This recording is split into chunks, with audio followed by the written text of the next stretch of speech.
जब जीसस कहते हैं मैं और परमात्मा एक है, तो वे जोसेफ और मरियम के बेटे जीसस के संबंध में कुछ भी नहीं कह रहे हैं।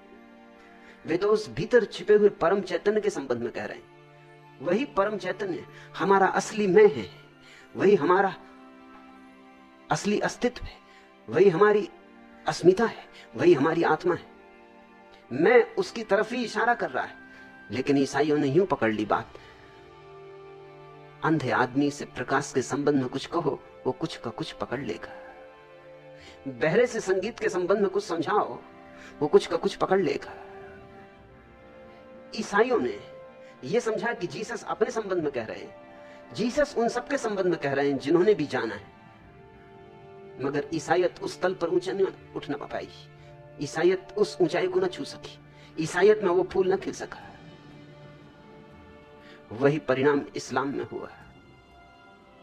इसलिए अल हिल्लाज मंसूर को मुसलमानों ने सूली पर लटका दिया। क्यों? क्योंकि उसने अनल हक की घोषणा की। उसने कहा कि मैं परमात्मा हूं।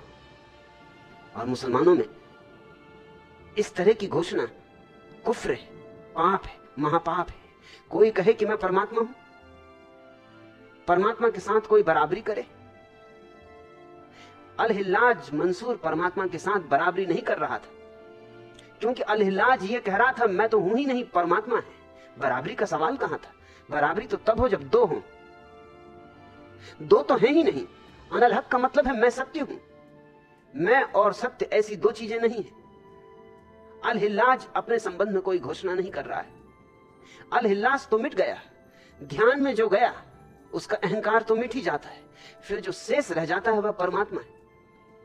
अल हिल्लाज मंसूर का गुरु था जुन्नैद।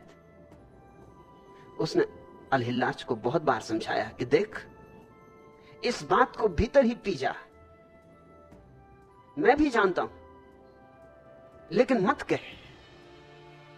जुन्नैद बूढ़ा था, जीवन के कड़वे मीठे अनुभव उसने लिए थे। अल हिल्लाज जवान था। जुन्नैद अल हिल्लाज को समझाता रहा कि ये तू बात कहेगा तो आज न कल तू मुश्किल में पड़ेगा और मुझे भी मुश्किल में डालेगा, क्योंकि अंततः ये दोष मुझ पे भी आएगा कि तेरा शिष्य घोषणा कर रहा है। अल हिल्लाज हमेशा स्वीकार कर लेता था कि अब नहीं करूंगा, लेकिन जब भी ध्यान में बैठता था बस भूल ही जाता था। जब मैं ही ना रहा तो मैं के द्वारा दिए गए वचन कौन याद रखे?